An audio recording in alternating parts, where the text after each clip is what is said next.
Sir next మొన్న రోజా గారు మాట్లాడారు. ప్రెస్ మీట్ లాంటిది ఒక వీడియో అనేది రిలీజ్ చేయడం జరిగింది రోజా గారు. సో, దావోస్ పర్యటనకెళ్ళిన తర్వాత చంద్రబాబు నాయుడు గారు కానీ, నా టీమ్ ఎళ్లారు. సో, అక్కడ ఎటువంటి ఎంఓయూలు జరగలేదు. ప్రజా సొమ్ముని దుర్వినియోగం చేస్తున్నారన్నట్టుగానే చెప్పారు. అండ్ నెక్స్ట్ జగన్మోహన్ రెడ్డి గారు దావోస్ పర్యటనకి ఎళ్ళిన తర్వాత 1,13,000 కోట్ల అనేది పెట్టుబడి తీసుకొచ్చారు. అండ్ ఏదైతే గ్లోబల్ సమ్మిట్ పెట్టి 13,00,000 కోట్ల రూపాయలు ఎంఓయూలు అనేది అవ్వడం జరిగింది. అది అందరూ ఆంధ్ర ప్రజలు ఎవరు మర్చిపోలేదు అన్నట్టుగానే చెప్పడం జరిగింది రోజా గారైతే. దానికి మీరేమంటారు సార్? మీరు మర్చిపోయారు అంటే ఎలా మర్చిపోతారు? ఒక విషయం జరిగితే జరిగిన విషయాన్నే కదా మనం మర్చిపోతాం. వాళ్ళు జరగని విషయాన్ని మరి ఎలా మర్చిపోతారు? దావోస్లోకి వెళ్ళి జగన్మోహన్ రెడ్డి గారు గుడివాడ అమర్నాథ్ పెట్టుబడులు తీసుకొని వచ్చారు అంటమే పెద్ద జోక్. నంబర్ 1. నిజంగా 1,70,000 కోట్ల రూపాయలు ఒక్క పర్యటనతో వచ్చి ఉంటే మిగతా 4 సంవత్సరాలు ఎందుకు వెళ్ళా? మీరు 5 సంవత్సరాలు ఉన్నారుగా. మరి వెళ్ళిన ప్రతిసారి ఫస్ట్ టైం 1,70,000 అయితే నెక్స్ట్ టైం 2 లక్షలు 3 లక్షల కోట్లు రావాలి కదా. చలి ఉంటుంది అక్కడ, స్నానం చేయడానికి ఇబ్బందిగా ఉంటుందని ఎందుకు మానేశారు? సో ఒక రాజకీయ విశ్లేషకుడు నేను అన్ని రాజకీయ పరిస్థితులు పరిశీలిస్తున్నా. నా నోటీస్కి అయితే ఎక్కడ రాలా. మరి 1,70,000 కోట్లు సరే కాదు కదా, 17,000 కోట్లు కూడా ఎక్కడ లేవు. నంబర్ 1. గత 5 సంవత్సరాల్లో రాష్ట్రానికి వచ్చినటువంటి పెట్టుబడులు ఇది మధ్యంగా మనం చెప్తే 50,000 కోట్లు కూడా దాటిన సందర్భం లేదనేటువంటిది నా భావన. గ్రౌండ్ అయినటువంటివి. తర్వాత ఇంకొక విచిత్రమైన మాట ఏం మాట్లాడిందంటే, మొన్న మోడీ గారు వచ్చి ఇది చేసినటువంటి శంకుస్థాపన చేసినటువంటి జగన్మోహన్ రెడ్డి గారు గ్రీన్ ఎనర్జీకి సంబంధించిన 1,70,000 కోట్ల రూపాయల ప్రాజెక్టు మేం తీసుకొస్తే చేశారు. నాకు తెలిసి వైఎస్ఆర్సీపీలో ఉన్నటువంటి వాళ్ళల్లో వేళ్ల మీద లెక్కబడ్డ కొద్ది మంది, బుగ్గన రాజేంద్రనాథ్ లాంటి వాళ్ళు లేకపోతే ధర్మాన ప్రసాదరావు లాంటి వాళ్ళకి తప్పితే అసలు ఆ గ్రీన్ ఎనర్జీ అనే దాని స్పెల్లింగ్ కానీ దాని యొక్క విశిష్టత తెలిసిన వాళ్ళు ఉన్నారని నేనైతే అనుకోవట్లేదు. అలాంటిది వీళ్ళెళ్ళి వాళ్ళని కన్సల్ట్ చేయటం అంట, రాష్ట్రాన్ని ఫ్రీలు అనేటువంటి పథకాల పేరు పెట్టి అప్పుల పాలు చేస్తున్న రాష్ట్రానికి 1,70,000 కోట్ల రూపాయలు 80,000 కోట్ల రూపాయలు పెట్టి గ్రీన్ ఎనర్జీలో పెట్టారు. ఇంతకంటే జోక్ ఇంకోటి ఏం లేదు. ఆవిడకి ఆ పేరు కూడా తెలియకుండా ప్రతిసారి, ఇందాక మీరు రోజా గారి వీడియో చూడండి, ఆవిడ పుస్తకంలో చూసి చదువుతుంది. అంటే స్క్రిప్ట్ వచ్చింది అక్కడ నుంచి పార్టీ ఆఫీస్. స్క్రిప్ట్ కాదంటున్నారు కొంతమంది, పార్టీ లైన్ అని అంటున్నారు. అదే పార్టీ లైన్ అయినా కానీ చూసి చదవాలా అంటే అంత అవగాహన ఉంది మీకు. కాబట్టి ఇది వాళ్ళు మాట్లాడటం అంటే, పోనీ ఎన్ని ఉద్యోగాలు కల్పించారు మీరు చెప్పండి. ఒక్క లెక్క చెప్పమంటే 5 ఏళ్ల నుంచి అడుగుతుంటే ఒక్కటన్నా చెప్పారా? 2 లక్షల ఉద్యోగాలు అంటున్నారు. ఎటు నుంచి, ఎక్కడి నుంచి? ఇవాళ క్లియర్గా లోకేష్ గారు మొత్తం చెప్పారు. ఈ 7 నెలల్లో తీసుకొచ్చింది 6,33,000 కోట్ల 500 చిల్లర పెట్టుబడులు తీసుకొచ్చాం. 4,30,000 నుంచి 40,000 ఉద్యోగాలు మేము కల్పించాం. ఇదిగో లిస్ట్ అంటున్నారు. మీ లిస్ట్ ఏది? 2 లక్షల చిల్లర ఉద్యోగాలు అని వాళ్ళు అంటున్నారు. సచివాలయ ఉద్యోగాలు అయ్యాయి. అదే ఇవన్నీ ఏవేవి ఉద్యోగాలు ఇవాళ ఎక్కడున్నాయి?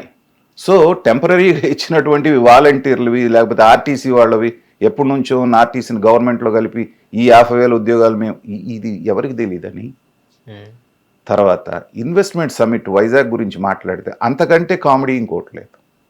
అంటే 13 లక్షల కోట్లు ఎంఓయూలు ఎవరితో చేసుకున్నారు? ఐపాక్ జనాలకి సూట్లు దొడిగి, తర్వాత సోషల్ మీడియాలో వచ్చింది, సూట్లు వేసుకున్న ప్రతి ఒక్కళ్ళ పేరుతో సహా ఇచ్చారు.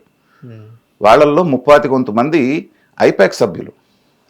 అక్కడేవో ఎంఓయూలు సంతకం చేసి వచ్చారు. 10,000 కోట్లు 20,000 కోట్లు 15,000 కోట్లు అని. ఇక్కడికి వచ్చి భోజనాల దగ్గర కుక్కలు కొట్టుకున్నట్టు కొట్టుకున్నారు. విజువల్స్ చూసాం కదా మనం. సూట్లు ఇప్పదీసి కొట్టుకున్న పద్ధతి చూస్తే ప్రపంచం అంతా నవ్వింది. ఎవరిని మోసం చేయటానికి? అంటే ఆంధ్రప్రదేశ్ ప్రజలు అంత అంత అంత ఇదిగా ఉన్నారనే. తర్వాత దావోస్ నుంచి పెట్టుబడులు రాలేదు, రైట్, నిజమే. ఇమీడియట్గా చంద్రబాబు నాయుడు గారు సంతకాలు పెట్టేసి తెలంగాణకు వచ్చినట్టుగా రాలా. ఆ పుణ్యం కూడా మీదే కదా అంటున్నాను. ఉన్నటువంటి అమర్రాజా బ్యాటరీస్ వేలాది మందికి ఉద్యోగాలు కల్పిస్తూ highest tax paying industry in Andhra Pradesh అన్నటువంటి దాన్ని మీరు ఏం చేశారు? వెంటబడి వేధించి హైదరాబాద్కి వెళ్ళేటట్టు చేశారు. వాళ్ళ ఎక్స్పాన్షన్లో 9,500 కోట్ల రూపాయలు ఇక్కడ మన జడ్చర్ల దగ్గర వాళ్ళు ప్లాంట్ పెడుతున్నారు. 10,000 మందికి డైరెక్ట్గా, 10,000 మందికి ఇండైరెక్ట్గా అక్కడ ఎంప్లాయ్మెంట్ వస్తూ ఉంది. ఇలాంటి పరిస్థితులు మీరు రాష్ట్రంలో కల్పించి రాలేదంటే మీకు రాక్షసానందాన్ని పొందుతున్నారు. వాళ్ళందరి నమ్మకాన్ని కాగ్నిజెంట్ అనేటువంటిది ఆల్మోస్ట్ అయిపోయింది. అవును. మిగతాది వస్తుంది, గూగుల్ది వస్తుంది. ఏదైనా 2,00,000 కోట్ల రూపాయలకు సంబంధించినటువంటి ప్రాథమికమైనటువంటి అవగాహనకు వచ్చారు. ఖచ్చితంగా రాబోయే రోజుల్లో వస్తుంది. అది వాళ్ళకి తెలుసు, మాలాంటి వాళ్ళకి తెలుసు. వచ్చిన తర్వాత ప్రజలకు తెలుస్తుంది. ఏమీ రాలేదని సంకలు గుద్దుకొని ఒక రాక్షస్థానందాన్ని పొందటానికి తప్పితే రాష్ట్ర బ్రాండ్ ఇమేజ్ని ఎంత దెబ్బతీశారనేటువంటిది మాకు అక్కడ తెలుస్తుంది కదా. చంద్రబాబు నాయుడు గారు ఇలా వెళ్తే ఆయన చెప్పగానే వచ్చేవాళ్ళు. అవును. అలాంటిది వాళ్ళు అడుగుతున్న ప్రశ్న లోకేష్ క్లియర్గా చెప్పాడు. మళ్ళీ ఇప్పుడు బాంబేకి వచ్చిందంటే కంటిన్యూటీ ఆఫ్ గవర్నమెంట్ ఉంది అక్కడ. గుజరాత్కి వచ్చిందంటే 4-5 సార్ల నుంచి ఒకటే ప్రభుత్వం ఉంది కాబట్టి నమ్మకంగా అక్కడ పెడుతున్నారు. ఒక రాక్షస పాలన అక్కడ జరిగి ఒక పీడకల లాంటి పాలన అక్కడ చేసిన తర్వాత వాళ్ళు వేలాది కోట్ల రూపాయలు ఇన్వెస్ట్ చేసేవాళ్ళు జస్ట్ లైక్ దట్ వస్తారు. వాళ్ళు అడుగుతున్న ప్రశ్న మళ్ళీ జగన్మోహన్ రెడ్డి వస్తే దీనికి సమాధానం చెప్పాల్సింది ఎవరు? విధ్వంసం చేసిన మీరు. వాళ్ళకి ఏంటంటే ఆహా చాలామంది ఇప్పుడు రోజా లాంటి వాళ్ళు సంతోషం ఏంటంటే చూసారా చంద్రబాబు నాయుడు గారు వచ్చిన తర్వాత కూడా దాన్ని రిపేర్ చేయలేని స్థాయికి మేము తీసుకెళ్ళామని చెప్పేసి వాళ్ళందరూ ఆనందపడుతున్నారు, గర్వపడుతున్నారు.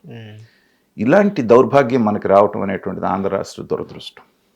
కాబట్టి ప్రజలు గమనించి కంటిన్యూటీ ఆఫ్ ద గవర్నమెంట్స్ అనేటువంటిది ఖచ్చితంగా ఈసారి వస్తేనే, ఆల్రెడీ రావాల్సిన పెట్టుబడులు వచ్చినాయి మనకి, ఇంకా కూడా వస్తున్నాయి. తర్వాత నేననేది ఏంటంటే ఇంకా 4 సంవత్సరాలు ఉంది, 4.5 సంవత్సరాలు. దావోస్లో ఇంకొక 4 సంవత్సరాలు జరుగుతాయి. అమరావతి అనేది పట్టాలెక్కి అక్కడ వేగవంతంగా పనులు జరుగుతూ ఉంటే ఇవాళ 10 ఇంటర్నేషనల్ రెప్యుటేషన్ ఉన్న ఇన్స్టిట్యూషన్స్ యూనివర్సిటీస్ పెడుతున్నారు. అవును. 10 స్టార్ హోటల్స్ వస్తున్నాయి. ఒక 70-80 సెంట్రల్ గవర్నమెంట్ ఇన్స్టిట్యూషన్స్ వస్తున్నాయి. ఇవన్నీ పెట్టుబడులు కదా. ఒక ఎస్ఆర్ఎం ఒక విట్టు ఉంటేనే ఎన్ని వేల మందికి అక్కడ ఎడ్యుకేషన్ వస్తుంది. దానికోసం ఎంత ఎంప్లాయ్మెంట్ జనరేట్ అయింది. అక్కడ ఈకోసిస్టమ్ డెవలప్ అయితే ఎన్ని వేల మందికి ఉపాధి దొరుకుతుంది. కాబట్టి దావోస్లో నుంచి వస్తేనే వచ్చినట్టు అనేటువంటిది ఏం లేదు. అక్కడ కొంచెం ఆలస్యం అయితే మిగతాది ఇవాళ గవర్నమెంట్ సెంట్రల్ గవర్నమెంట్కి వీళ్ళ అవసరం ఉంది కాబట్టి ఏది అడిగినా ఇచ్చే పరిస్థితులు అక్కడ ఉన్నారు. కాబట్టి 40,000 కోట్ల పైన రెడీగా అమరావతికి ఫండ్స్ రాగలిగినాయి. కాబట్టి దాని గురించి విమర్శించేవాడు విమర్శిస్తూనే ఉంటారు. స్పెల్లింగ్ తెలియనాళ్ళు, ఇన్వెస్ట్మెంట్ అంటే ఎలా ఉంటుందో తెలియనాళ్ళు, 72% పని పూర్తి చేస్తే చంద్రబాబు నాయుడు పోలవరాన్ని తీసుకెళ్లి బొందబెట్టిన వాళ్ళు, వీళ్ళు రాష్ట్రాభివృద్ధి గురించి మాట్లాడటం అంటే ఏంటంటే దెయ్యాలు వేదాలు వల్లించడమే. వాళ్ళు ఏడుస్తూనే ఉంటారు, రాష్ట్రం ముందుకు వెళ్తూనే ఉంటుంది. దాంట్లో ఎలాంటి అనుమానం లేదు. సార్, ఇదే రోజా గారు ఇంకో మాట అన్నారు. ఏదైతే ఈవీఎంతో గెలిచిన ముఖ్యమంత్రి చంద్రబాబు నాయుడు గారు ఎప్పటికీ శాశ్వతంగా ఉండలేరు, నెక్స్ట్ మా ప్రభుత్వమే వచ్చింది, మేము వచ్చాక మంచి చేస్తాం, ఏదైతే మీరు చేసిన అవినీతి అవన్నీ బయటపడతాం అన్నట్టుగానే చెప్పడం జరిగింది. ఇక్కడ మెయిన్గా మనం మాట్లాడుకోవాలి ఏంటంటే ఈవీఎం ముఖ్యమంత్రి, అదొక ట్యాగ్ లైన్ లాగా వాడుతున్నాం. దానికి మీరేమంటారు సార్? ఆడలేక మధ్యలో ఓడని ఒక సామెత ఉంది, సేమ్ ఇది కూడా అంతే. మరి గతంలో జగన్మోహన్ రెడ్డి గారు 153 సీట్లతో గెలిచినప్పుడు అందరూ కూడా అదే అన్నారు, ఈవీఎంల మూలానే గెలిచారన్నారు. చంద్రబాబు నాయుడు గారు కూడా అన్నారు. మరి ఆయన కూడా ఈవీఎం ముఖ్యమంత్రి అందామా? అంటే మనం గెలిస్తేనేమో ఈవీఎంలు, మనం గెలవకపోతే మాత్రం ఇదైనట్టు ఈవీఎంల మూలంగా. నేను ఇప్పుడు కూడా ఒకటే ప్రశ్న ఇస్తున్నాను. ఈవీఎంలు మేనేజ్ చేయాలంటే ఎవరు చేయాలి? చంద్రబాబు నాయుడు గారు చేస్తారా? కాదు కదా. Central government election commission influence చేసి చేయాలి, అంతే కదా. వాళ్ళు అంటున్న అర్థం అదే కదా. డైరెక్ట్గా చంద్రబాబు నాయుడు గారు ఎలక్షన్ కమిషన్ తోటి ఒకవేళ మేనేజ్ చేశారనుకుంటే, చేయాలంటే సెంట్రల్ గవర్నమెంటు ఫస్ట్ ఏ ఎలక్షన్లు మ్యానిపులేట్ చేస్తుంది? మోడీ గారు ఏమన్నారు? 400కే పార్, 400 దాటాలి ఈసారి అన్నారు. వాళ్ళ ఫస్ట్ ప్రయారిటీ ఏముంటుంది? అదే కదా. సో ఈవీఎంలు మేనేజ్ చేసి 400 పైన తెచ్చుకోవచ్చు అక్కడ. కానీ 240 ఎందుకు వచ్చినాయి వాళ్ళకి అక్కడ? అవును, వాళ్ళకి ప్రతిపక్ష హోదా లాస్ట్ టైం రాలేదు, ఇప్పుడు వచ్చింది ప్రతిపక్ష హోదా వచ్చింది. కానీ ఎక్కడ 400, 240 అంటే 160 పడిపోయారు వాళ్ళు అనుకున్న దానికంటే. అది కదా మేనేజ్ చేసుకోవాలి. ఒక ఆంధ్రప్రదేశ్లో మేనేజ్ చేసుకొని ముఖ్యమంత్రిగా చంద్రబాబు నాయుడిని చేస్తే వాళ్ళకేంటి ఉపయోగం? అవును, ఇది చిన్న పిల్లాడిని అడిగినా చెప్పే లాజిక్ కదా. దీన్ని మర్చిపోయి బజార్ మాటలన్నీ మాట్లాడటం అంటే ఏంటంటే వాళ్ళ స్థాయిని తెలియజేసుకోవడం. తర్వాత జగన్మోహన్ రెడ్డి గారు మళ్ళీ ముఖ్యమంత్రి అవుతారని కలలు కంటున్నారు. ఎలాంటి వాళ్ళని ఆసరాగా చేసుకుని ముఖ్యమంత్రిగా కాబోతున్నారో మనం చూద్దాం. ఆయనకి బాగా బలమైనటువంటి ఒక్కొక్కళ్ళు ఎంతమంది దూరం అయిపోయారో చూసాం. అవును, విజయసాయిరెడ్డితో సహా బాలినేని శ్రీనివాసరెడ్డి, మోపిదేవి వెంకటరమణ, ధర్మాన ప్రసాదరావు, బుగ్గన రాజేంద్రనాథ్, వీళ్ళందరూ కాస్త స్టేచర్ ఉన్న వాళ్ళందరూ వెళ్ళిపోయారు. ఇవాళ అధికార ప్రతినిధులు ఎవరు? రోజా, అంబటి రాంబాబు, యాంకర్ శ్యామల, తర్వాత కొత్తగా వచ్చి చేరినటువంటి గోరంట్ల మాధవ్, వెంకటరెడ్డి, కరుమూరి వెంకటరెడ్డి, తర్వాత వచ్చి ప్రధాన కార్యదర్శి లక్ష్మీ పార్వతి.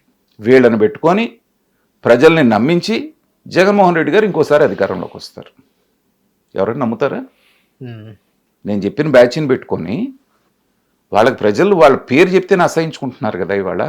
అవును, నువ్వు పెట్టుకోవాలంటే బలమైన నాయకుల్ని, స్టేచర్ ఇవాళ ఒక్క బొత్స సత్యనారాయణ గారు తప్పితే ఆ పార్టీలో స్టేచర్ ఉన్న నాయకుడిని ఒక్కడిని చెప్పండి. లేదు. కాస్త ప్రజామోదం ఉండి జగన్మోహన్ రెడ్డి గారికి మేము ఉన్నాం నిలబడే నాయకుడిని ఒక్కడిని చెప్పండి. ఎవరున్నారు? ఇక అంబటి రాంబాబు, రోజా అంటే ఆటలో అరటిపండ్లు వీళ్ళని బాగటానికి పనికి వచ్చేవాళ్ళు కానీ పక్కన పెట్టండి. మీ కొడాలి నాని కానీ, అనిల్ కుమార్ యాదవ్ కానీ, జోగి రమేష్ కానీ, పేర్ని నాని కానీ ఎక్కడ? వాళ్ళ భవిష్యత్తు అగమగోచరంగా అయిపోయి పారిపోయి ఎక్కడ అజ్ఞాతంలో బతుకుతున్నారు. సో అలాంటి వాళ్ళందరినీ పోగొట్టుకొని ఈ పనికి మాలిన స్క్రాప్నంతా తెచ్చి నీ పక్కన పెట్టుకొని వీళ్ళ ద్వారా గెలుస్తారా? రోజా చెప్తుందా గెలుస్తాం వీళ్ళని పెట్టుకొని మళ్ళీ జగన్మోహన్ రెడ్డి గారు వస్తారని? ఇలాంటి భ్రమల్లో బ్రతుకుతున్నారు కాబట్టే వై నాట్ 175 అని ప్రపంచంలో ఏ పిచ్చోడు నేను 100% గెలుస్తాను ఏ పిచ్చోడు చెప్పలా. ఓకే, జగన్మోహన్ రెడ్డి గారే వరల్డ్ రికార్డ్. నేను చాలా వరల్డ్ రికార్డ్స్ చెప్పాను జగన్మోహన్ రెడ్డి గారి పేరు మీద పెట్టి చేయాల్సినవి. గిన్నీస్ బుక్ వాళ్ళది గుర్తించలా. ఒక 100, 150 గిన్నీస్ బుక్ రికార్డ్స్ అయి నెలకొల్పాడు. అలాంటి దాంట్లో ఇది కూడా ఒకటే. ప్రపంచంలో ఏ నాయకుడు తీసుకొని స్లోగన్ 100% నేనే గెలుస్తాను అన్నటువంటిది. సో అంత పిచ్చి విశ్వాసంతో వెళ్ళారు కాబట్టి వాళ్ళ ఈ పరిస్థితి వచ్చింది. ఓకే, కాబట్టి రోజా గారు లాంటి వాళ్ళని, అంబటి రాంబాబు లాంటి వాళ్ళని ఎంత త్వరగా జగన్మోహన్ రెడ్డి గారు వదిలించుకుంటే ఆయన పార్టీ కాస్తో కూస్తో మనుగడలోకి వస్తుంది. ఓకే, నేను కొన్ని విశ్లేషణలో జగన్మోహన్ రెడ్డి గారికి పనికొచ్చే విశ్లేషణలు నేను చెప్తే ఇలా చేస్తే బాగుంటుంది, ఇలా చేస్తే పార్టీ పైకి వస్తుందంటే కింద కామెంట్లో నన్ను పిచ్చి తిట్లు తిట్టారు. ఎవరు? చదివినటువంటి వాళ్ళు. ఏమని? మీరు అనవసరమైన సలహాలు ఇస్తున్నారు, మీ సలహాలు కనుక పాటించి మళ్ళీ జగన్మోహన్ రెడ్డి కనుక వస్తే మా నెత్తిన ఎందుకు పెడతారు సార్ మీరంతా, ఇట్లాంటి సలహాలు ఇవ్వకండి అని చెప్పేస్తాను. అంటే ప్రజల్లో ఉన్నటువంటి ఆగ్రహం. అలాంటి వాళ్ళందరూ మాకేంటి పారామీటరు, మేము సరిగ్గా మాట్లాడుతున్నామా తప్పు మాట్లాడుతున్నామా అనే దానికి కింద వచ్చే కామెంట్స్. అవును, ఒక మంచి సలహా జగన్మోహన్ రెడ్డికి ఇస్తే కూడా ప్రజలు ఆమోదించినటువంటి పరిస్థితుల్లో ఉన్నారంటే దాన్ని చూసైనా మళ్ళీ ఆయన మారతాడేమో, మారితే మాకు ప్రమాదం వస్తుంది అనుకుంటున్నారు. అంత భయపడిపోయి ఉన్నారు. కాబట్టి ఏంటంటే వాళ్ళు ఉన్నంత వరకు ప్రజలు సేఫ్, వాళ్ళకి ఇబ్బంది ఏం లేదు, వాళ్లే ఓడిస్తారు జగన్. హిట్ టీవీ యాప్, ఇందులో short news, live news, entertainment shows, movies, digital magazines తో పాటు మీ జిల్లా వార్తలను కూడా ఫ్రీగా చూడొచ్చు. అంతేకాదు కేజీ నుంచి పీజీ వరకు విద్యార్థులకు స్కాలర్షిప్ కూడా అందిస్తున్నాం. ప్రతి వారం 10 మందికి లక్కీ డ్రా ద్వారా ఒక్కొక్కరికి 10,000 రూపాయలు అందిస్తున్నాం. ఇంకెందుకు ఆలస్యం, వెంటనే హిట్ టీవీ యాప్ ని డౌన్లోడ్ చేసుకుని ఫ్రీగా ఎంటర్టైన్మెంట్ పొందండి. Hit TV app. Hit TV app. Please download hit TV app. Hit TV యాప్ని ఫ్రీగా డౌన్లోడ్ చేసుకొని ఎంజాయ్ చేయండి. మీకు నచ్చిన ఎంటర్టైన్మెంట్ కోసం హిట్ టీవీ యాప్ ని ఫ్రీగా డౌన్లోడ్ చేసుకుని ఎంజాయ్ చేయండి. హిట్ టీవీ యాప్ని డౌన్లోడ్ చేసుకుని ఆస్వాదించండి, ఆశీర్వదించండి. ఇంతమంది సెలబ్రిటీలు హిట్ టీవీ యాప్ ని డౌన్లోడ్ చేసుకోండి అని చెప్తున్నారంటే ఎంత మంచి యాప్ ఆలోచించండి. అమెరికా అమెరికా అమెరికా అమెరికాలో చదవాలనుకునే వాళ్ళకి విశ్వసనీయమైన పేరు మన శౌర్య కన్సల్టెన్సీ. UK లో 1 year masters. UK లో 1 year masters. 2 years work permit up to 5 years visa. Contact Saurya Consultancy. Contact 89851 89851.